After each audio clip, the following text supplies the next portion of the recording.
Success Resources, your learning partners.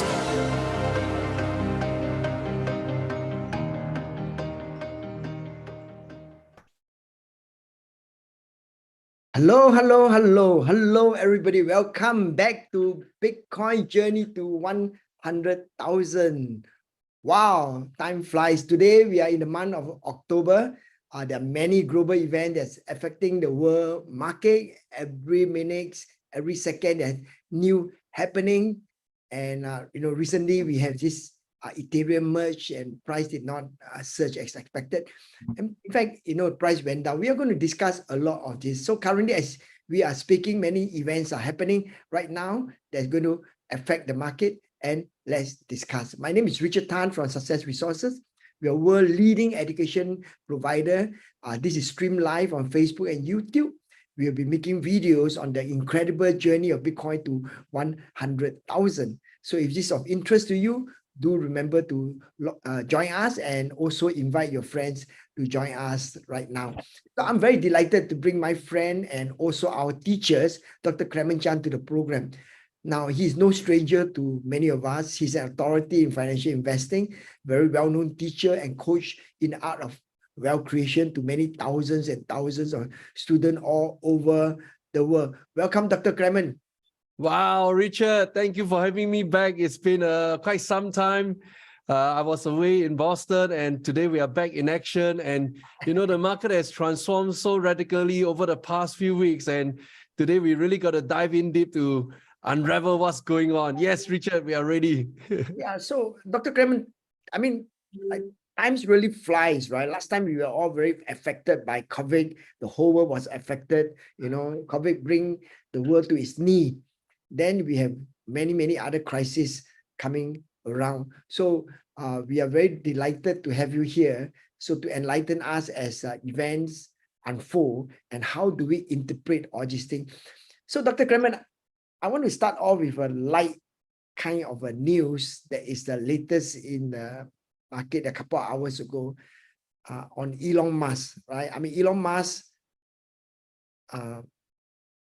cannot run away from the spotlight of the world because he's the richest man in the world. So every time he make a comment and something happened, right? So this time he make a comment and just strangely, he make this comment, not very much to do with business or technology, but more on politics.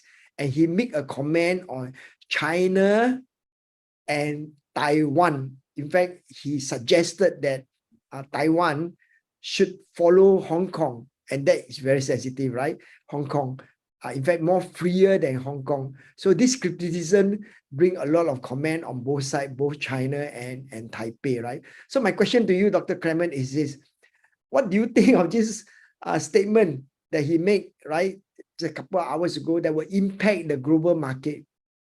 Well, that's a great question to start off our discussion for today. And first off, the latest news that kind of just pop out as we are speaking right now, 6 hours ago. And this, I think, is the framework going through the train of thoughts by Elon Musk, why he said the things that he say. So let's take a look at this article right here. Tesla's China-made sales hit record following Shanghai factory upgrade.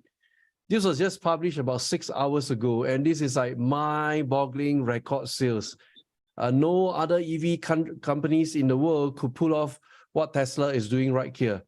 And that's because the most profit-driven, the most productive gigafactory in the world today is in Giga Shanghai. So in other words, he's paying not just the tribute to the Chinese, but to the Chinese government for supporting the growth of Giga Shanghai. And that's the reason why if we correlate this mega sales record, and we come back to this point right here, where Elon Musk walks into China and Taiwan tension, we begin to understand, okay, he's paying tribute to his political master, to his to the country that gave him the opportunity. And oftentimes, there's three things I want to have the audience to walk away from, and that is this. Number one, very, very, very, very important, and that is this. I believe no one in the United States of America today has the ability to bridge the gap between America and China. As it stands right now, the only person that can do that is none other than Elon Musk. To have authority, to have conversation from both sides, and then to have the respect from the domestic audience from both sides as well. So no other American politician, I mean, we start from the number one guy, President Joe Biden, to the vice president, to the speaker, which is Nancy Pelosi. These three has done nothing but infuriated the Chinese in China. And they are very, very insensitive by paying a visit to Taiwan recently and get kind of a spark the military exercises conducted by China around the Straits of Taiwan. So you have this guy right here, Elon Musk, stepping into the discussion. And he's not just talking about China and Taiwan. He also spoke vigorously about Russia and Ukraine. But I think the takeaway, second point number two, is that he wants peace. If there's no peace and there's war, no amount of business can be done out there. And that's the reason why he suggested that why can't Taiwan look at one part of Taiwan that becomes kind of like Hong Kong and Macau model that's ruled by the Chinese of China. Yet, at the same time, they have their freedom of things that they want to pursue. So he suggested this, and straight off, you know, the response from the Chinese side, they will all hail him as, yes, this is an innovator, a thinker who wants peace between the two countries. But of course, on the other hand, you know, Elon Musk was slammed by the Taiwanese, especially the politicians across the streets. So point number three, which is all important, is that can this man potentially shape and become the kingmaker of US politics? I think this is the one that I want to dive in deeper with all of us here today. And that's with his recent announcement that he will follow through on the acquisition of Twitter. And as we know, Twitter is going to play a very, very, very important role in shaping the upcoming US presidential election in 2024. And I believe Elon Musk is paving the way to support the party that is going to be supportive of Tesla, of SpaceX, of the Boring Company, or all the entities under Elon Musk holdings. This is really going to be pivotal. And again, to sum it all up, he's the only guy that can bring conversation across to China and to speak to the Chinese leaders. Show me another candidate that can do that today, and I show you none. This is the man that I think is really, really far ahead in advance of his thinking. Yes, Richard, that's a great question to start out with. Hey, Dr. Clement, I also very interested to know, to kind of have your thought on Elon Musk as a human being, right? So recently I was watching this Netflix on Thai cave rescue of the, I mean, it's an old story. Now, Elon even get into a fight with one of the diver there, you know, go to a court, etc. So you find that Elon Musk meddle into small things, you know, like the Thai cave rescue. Then he got into big item like going to occupy Mars, right? And sometimes you find that he's on YouTube. He's very humorous, right? He did dancing. Being the richest man in the world, he kind of create some joke on himself, and he handles small things, and then he has the ability to very, very like human, you know. So what do you see?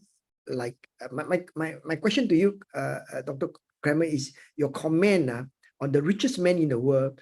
I mean, he's not like very serious. He makes fun of himself. He handles small things as well as handle mega thing, and also handled very, very large, like going to the moon. What do you think of a person like him? Yeah, it's an interesting question, Richard. You know, he was really known as the super multitasker of the world. This is a man that can do multiple things at a single point in time. Get into small fights, get into big fights, get into fights with the government, get into fights with the competitors. I mean, he could do so many things, and I think the record shows itself that he, number one, is the boss of SpaceX. No other company out there can get so much grant and money from NASA other than SpaceX itself. So that speaks for itself. Number two, and then you have Tesla that outwitted all the traditional 100-year-old car manufacturers from Toyota all the way to General Motors to Ford. And he's leading the pack for EV revolution. And then if you think about Starlink transmitting internet via the satellites, this is so advanced that, even the traditional telcos, they are not even thinking about this problem. And then you have the boring company that drill hole through underground to connect cities and create urban transportation. I mean, these are all really great ventures that spun off from Elon Musk driving through it. So the thing is that what my assessments of him, I do not know him personally, but I think he's an extremely, extremely high manipulator of human psychology. Now, I say in a good taste, not in a negative connotation. Manipulator meaning to say that he could swing the mass psychology of people, of humans, with his jokes, with his tweets, with his little comments here and there, and get everybody really entertained. Now, that coupled with the fact that he's the richest man on earth, and everybody just clamoring for whatever he's going to say, that creates a very powerful momentum. And that's the reason why, there was a big debate. Would he possibly run for the president of the United States of America? No, option is out. He has no heritage bloodline. That is completely out. And morning, I was just reading about The Rock, Dane Johnson, telling everybody that he's not going to run for the president of the United States of America. But he can play the role of the kingmaker. I think that's more fascinating. He will probably be able to mobilize a lot of people to support whichever king that he's supporting. So you have a few terminologies: super multitasker, richest man on planet Earth, and most importantly, he's the only one that can bring across conversation from Russia to China to America to global scale that no one else on Earth today can do this role. And that's Elon Musk for you. Thank you. Thank you, Dr. Clement. Now, Dr. Clement, we have not touched on the Russia-Ukraine war for a while. Once the program, a couple of times in our program, we touch on it, but we have not touched it for a long time. Now, yesterday, the Crimea bridge was attacked, right? So my question to you is, what is the significance of this bridge? It kind of linked Crimea to Russia, the only linking of Crimea to Russia when Russia took over Crimea, right? Now, do you see this as an escalation of war? And how does it going to impact the market, or the market really factor in all these things already? Well, that's a great question. First of all, I want to have a viewer discretion on this very graphic image I'm going to put out. Let's understand by watching the video how the bridge was destroyed, and then we dive into the details of things, all right? So this is about less than 1 minute. Here we go. This is the peaceful site before the bomb goes off, and boom, completely destroyed. And what we understand about this very, very monumental bridge is that it's supposed to be untouchable. And Russians were proclaiming that you can't come near it. But now you see the bridge completely destroyed.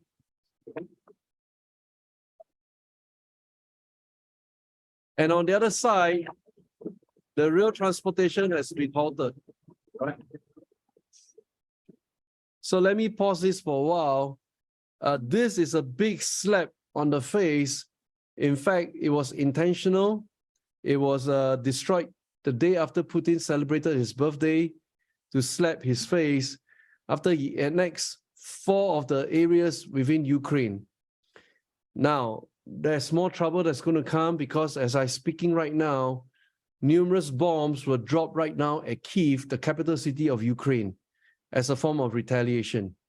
And he declared that as an act of terrorism. I mean, he can declare whatever he wants to declare, but he's trying to win over the domestic voice that there is a purpose right now for them to attack Ukraine. So there's no good end to this, because once the man's ego was dented, he'll go all out and he's going to kill more and more innocent lives. And this is bad, really bad taste. And, you know, when statements like this is being put out as headline, it's a justification of war by Putin and the Russian counterpart. And they can invoke the Constitution to start a nuclear war. That was enshrined in the Constitution the moment any of the territories that's part of Russia has been attacked. And right now, he even put it across as an act of terrorism. Then he has the full play of the nuclear arsenal. This is bad news for everybody. That's the reason why President Joe Biden announced that the risk of nuclear Armageddon is higher since the Cuban Missile Crisis. So I was kind of, you know, going through back the history and try to understand, okay, we have a Cuban crisis, and what was it back then? And let's take a look at this map. This is the map of Cuba right here at the red square.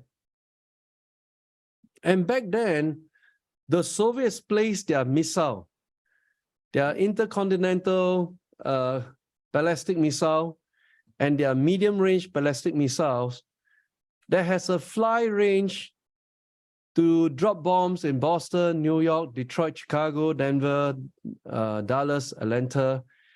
And the nearest one was actually Miami, right? So you can see this is how it's being played out. And in order to avoid the crisis, the American politicians behind the scenes signed on a secret pact with the Soviets and say, okay, we're going to withdraw our installation at Italy.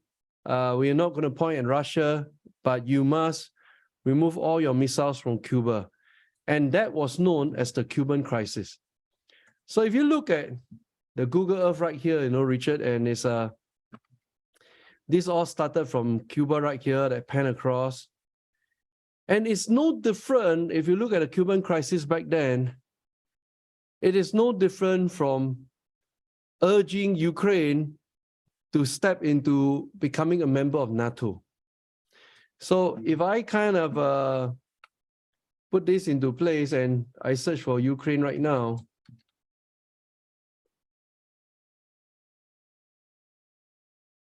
and there you go, you have Ukraine and the border.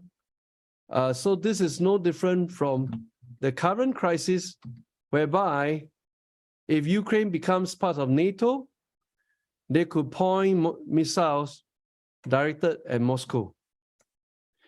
That's the reason why, you know, Russia triggered the war and invaded Ukraine. They got upset that the Americans actually allowed this to happen, to accept Ukraine potentially to become a member of NATO.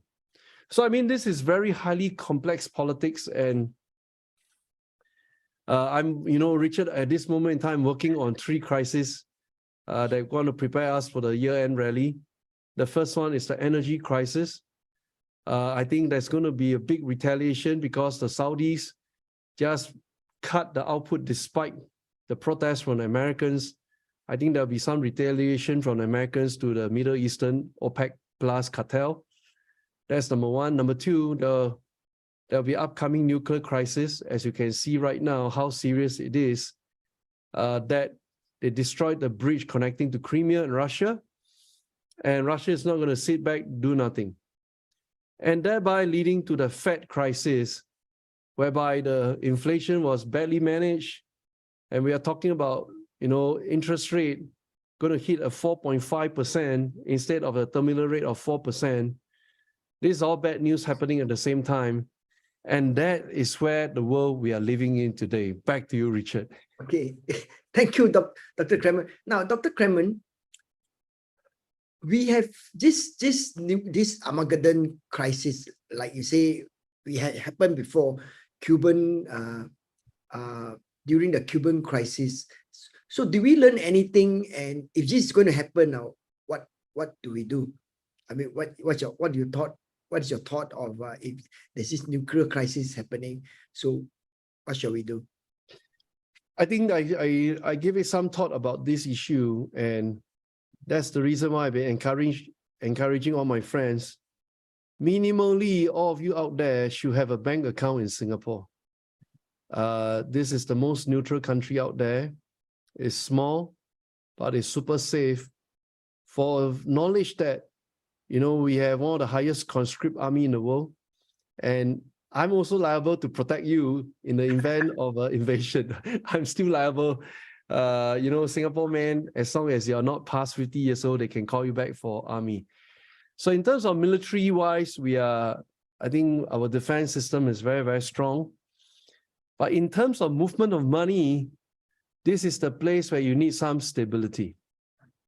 Stability to stay away from the conflict in North Korea. North Korea drop bombs to South Korea. South Korea drop bombs back to North Korea. And then while in the middle of it, you have Taiwan and China. Potentially there's a war escalation happening there. And then potentially you have an outbreak of war in Europe from Russia spread across Ukraine to across the entire Europe. There's so many things that's uncertain. And right now, I think there's going to be upcoming Middle East crisis. If OPEC Plus doesn't listen to the instruction of the Americans, there'll be consequences. And they will go and activate the former enemies, Iran, and come into the picture and threaten Middle Eastern peace. And all this is all going on, okay? So while all this is going on, you got to think about a safe haven for your money, safe haven for your children. Can they continue, walk the streets really safe, go to school, great education. I was hosting some of my friends, they every now and then they'll visit Singapore, and I just tell them this, look, take a look. We had the highest turnout of F1 night race in the world that broke all-time record, and we decided to sign a 7-year contract with Formula One. That speaks for itself. We're probably the fastest to recover from COVID-19. The entire nation is kind of vaccinated. We open up the borders. We say, okay, you're on your own right now. If you caught COVID, you got to take care of yourself. Recently, I just caught COVID and I just recovered, and it's like normal, back to life. While many countries are still struggling out there. So 3 things to take away from is this. Go and find a safe haven where you have a very strong political party in charge. And of course, in Singapore, the opposition parties, I just say it really loud, they are clowns. They just make me feel so ashamed when they go to the parliament and make stupid speeches. That doesn't make nonsensical sense, right? So we have a strong incumbent political party, strong, stable government. We have a very powerful defense system. And most importantly, we have a very sound monetary policy. I think this is where many of friends overseas, you are looking for this. And I urge you, don't wait until it's too late. Start thinking about, setting up your bank account here. But we have a single passport policy. You cannot have dual citizenship. You have to decide. So many of our foreign friends, they hold PR here in Singapore. They don't convert to become citizens. But many of the rich Chinese, rich Indonesian, they have already converted to hold Singapore citizenship. And that's the kind of stability they are looking for.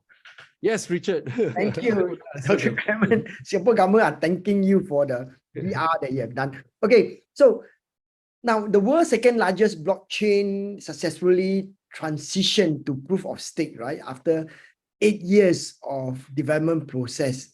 We are talking about Ethereum. But on the next day, investor woke up that Ethereum price is the lowest since July. So now, while Ethereum now even climbed back to 1,007 in September, but right now it's 1,003, right? There's a 20% drop. So my question to you is, with Ethereum movement from proof of work to proof of stake, why Ethereum price is dropping after the merge? Yeah, that's a great question. And we're going to study this chart together. This is an Ethereum chart. And on the crosshair right there, that's the day of the candle, 15 September, where the merge was completed. Now, what does that mean? We have migrated from proof of works to proof of stake. Proof of stakes in the world of Ethereum means that you stake 32 Ethers and you can start collecting interest, all right? Now, this is the really, really bad news for Ethereum. And let me explain to you all the logic behind this bad news, all right? So we're going to reference this article, why Ethereum is dropping after the merge. And as we go down, the paragraph that, I spend the most time thinking about is right up here. Holy moly. This is the one that I spend the most time thinking about. And that is, what is Gary Gensler thinking about Bitcoin and all other coins on earth, all right? So let me read out to you.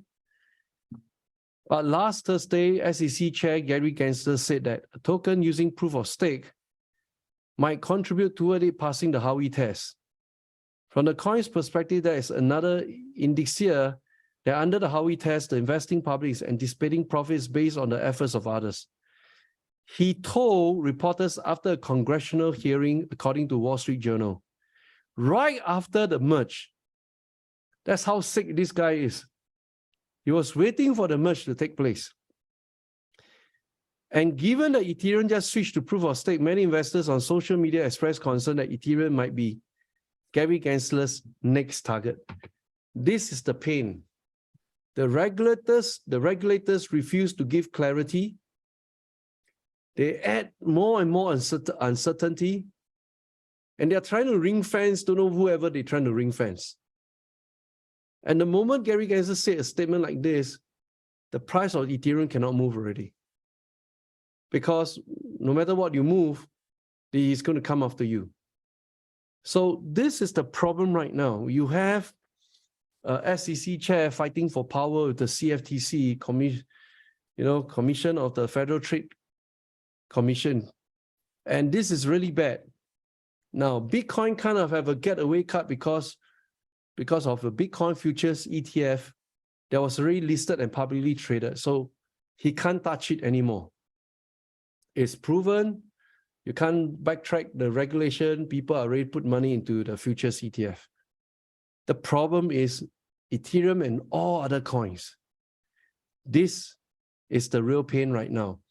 So my prediction for this chairman is we need a change of president. Change of president, then we have a change of commissioner, a much more friendly commissioner, then we can have a light at the end of the tunnel. Yes, back to you, Richard. Thank you, Dr. Clement. Now, Dr. Clement, there's a tweet on Friday, Robert Kiyosaki tweet on Friday that we all know that Robert Kiyosaki is a straight talker, right? So he urged investors to go for Bitcoin and precious metal. So my question to you is this, can you help us explain or help us to assist us to explain the logic behind Robert Kiyosaki making a statement like that we all should go for Bitcoin? Yeah. So, Richard, the thing about me and Robert Kiyosaki is that I have high respect for him. He was an influencer of our time because of the classic book called Rich Dad Poor Dad. All respects due to him. My only problem with Robert Kiyosaki is that I cannot find any open blockchain that detailed his Bitcoin holding, whether it's buying, selling, or holding. There's no evidence of his Bitcoin holding. That's something I'm not very comfortable with because I couldn't cross-verify. So let's take a look at this article. Now, he is on a mission to trash the US government. I want to bring you all to the most important headlines. It's about this trashing of, why buy gold, silver, Bitcoin. Bank of England pivot means buy more GSBC. There's gold, silver, Bitcoin, and when pensions nearly collapse, it exposed central banks cannot fix it. Inflation, pensions have always invested in gold and silver. Pension funds not investing in Bitcoin. They know fake dollar, stocks and bonds are toast.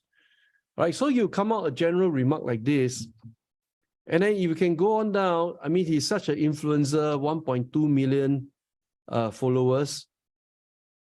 And of course, he said that why I buy Bitcoin, pension funds are the biggest investment businesses in the world. Now, again, it's not like all the big funds have already allocated to Bitcoin. No, the doors are not open yet because of regulatory uncertainty. Everybody waiting for the opinion by Securities Exchange Commission. So I think Robert is ahead of the time by proclaiming that the gates have been opened. I don't think so. So, you know, all that we can really right now navigate is the 20,000 holding power of Bitcoin. This is where it is. It's going to stay that way until the next Bitcoin halving event that's scheduled on 2024. And that's the magical part about 2024. It's the same year as the US presidential election. And you know, everyone is just waiting for that day. There's so many things that's going to happen. I think Twitter will be going all out to rally for the new president under Elon Musk new ownership. They'll be so nervous about the upcoming 16th of October, 6 days from now, the crowning of the China emperor. That's Xi Jinping. And while this is happening today, there's an outbreak of COVID in Shanghai, and there'll be further lockdowns. And there's this uncertainty in Russia, Ukraine, more bombs going to be dropped off. And then North Korea, out of nowhere, want to grab everybody's attention, fire an intercontinental ballistic missile across Japan. All this is happening. This is crazy period of our generation. And, you know, I say with certain conviction, I think in my generation, we're going to witness a real World War III scale of kind of a war, whether it's a commercial big war, which is already started with US-China's trade war, or else it'll be a nuclear war. And that's where it is, just from a simple question on Ethereum merge. And from there, we draw in the different parties, the different actors, and kind of trying to extrapolate the core issue. Yes, back to you, Richard. Thank you, Dr. Kremen.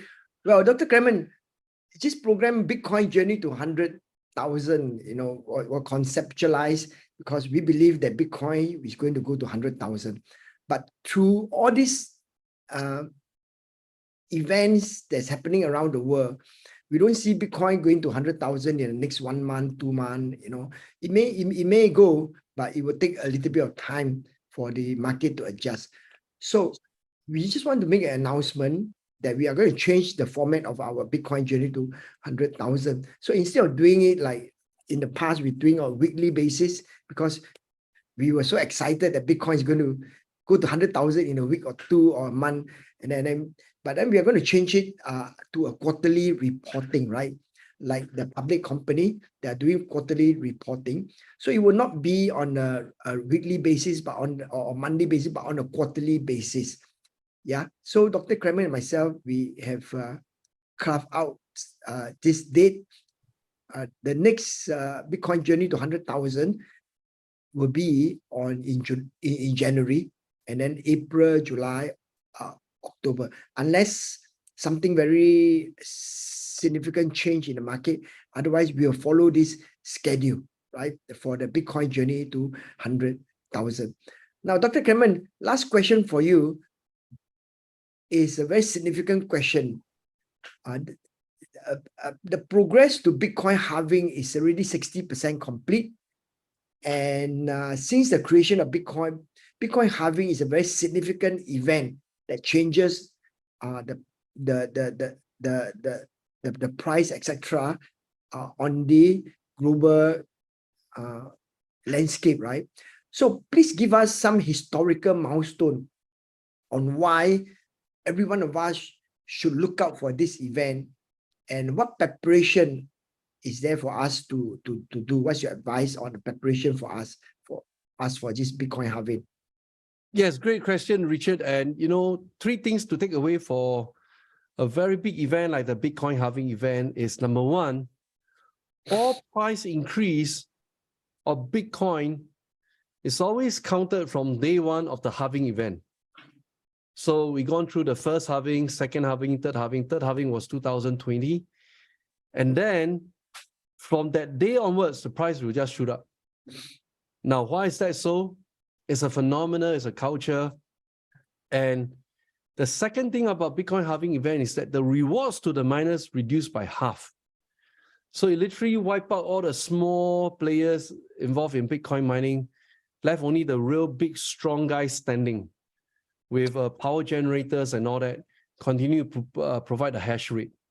So that's the reason why this is very, very significant in terms of the date, which leads me to point 3. Every 4 years, it started, if you backtrack, 2020 minus 4, 2016, 2016 minus 4, 2012, 2012 minus 4, 2008, at the birth of the financial crisis in 2008. So you think about it this way, which also kind of coincide with the presidential election November every 4 years. That'll be 5th November 2024. So this is the window that kind of, you know, after playing so many years of Bitcoin, I kind of trying to understand Satoshi Nakamoto, what he's thinking when he published the white paper, that this is the instrument that can influence politics. This is the instrument that can change the wealth of ordinary men. And this is the instrument that no one, government, countries, policy, absolutely no one can control Bitcoin. And that's the beauty of decentralization. No other coins out there can boast about this single core feature of Bitcoin. And that's why it is representing freedom. So if you think about Bitcoin, Bitcoin represents freedom. And if you think about all the way to 100,000, the thesis remains the same. We believe by 2032, Bitcoin will be worth $1 million per coin. Yes, Richard, back to you. Thank you, Dr. Clement. Well, so remember, our next Bitcoin journey will be in January. Now, we do our best to research facts and data from the market and present to you. With the facts and data, you can make informed decisions for your financial future. We remain bullish on Bitcoin, despite all that's happening in the world. Secret to success, you wake up early, work hard, and own Bitcoin. I wish all of you a wonderful, wonderful, wonderful week ahead. Thank you very much. We believe that investing in our education has the highest leverage and is the greatest equalizer. We believe that time spent among trees is never wasted. He who plants trees loves others beside himself. We believe that a small group of committed citizens Can change the world. Indeed, it's the only thing that ever has. Regardless of background, everyone can have the same opportunities with education. We believe that together, everyone achieves more.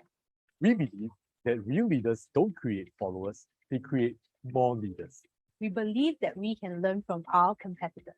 We believe that women work harder, do better, and are more. We believe Earth is where we all meet, where we all have a mutual interest. It is the one thing all of us share. We believe that trees and forests are the lungs of our land, purifying the air and giving fresh strength to all people. We believe that happiness is the key to success. If you love what you're doing, you're already successful. we believe that Earth is a wonderful place and worth fighting for. We have a duty to protect it. We believe in doing what is right, not what is easy. We believe in anything that is worth doing, we do it with passion and excellence. We believe that when the market is tough, we can be tougher. We believe the best product should win, not the best sales pitch. We believe the best time to plant a tree was 20 years ago. The second best time is now. We believe that winners are winners because they don't quit. We believe in making decisions and owning our results. We believe in innovation to continually provide value to all around us. We believe that if dreaming is free, then we should dream big. We believe that if we have knowledge, it's our duty to pass it down. We believe that learning never ends, and once you stop learning, you start dying. We believe that someone sitting in the shade today because someone planted a tree long time ago. We believe that one person, Or one great idea. Can change the world. That's why we believe in helping you grow and succeed. And with your help, we can change lives globally. One tree at a time. we believe. We believe. We believe. We believe.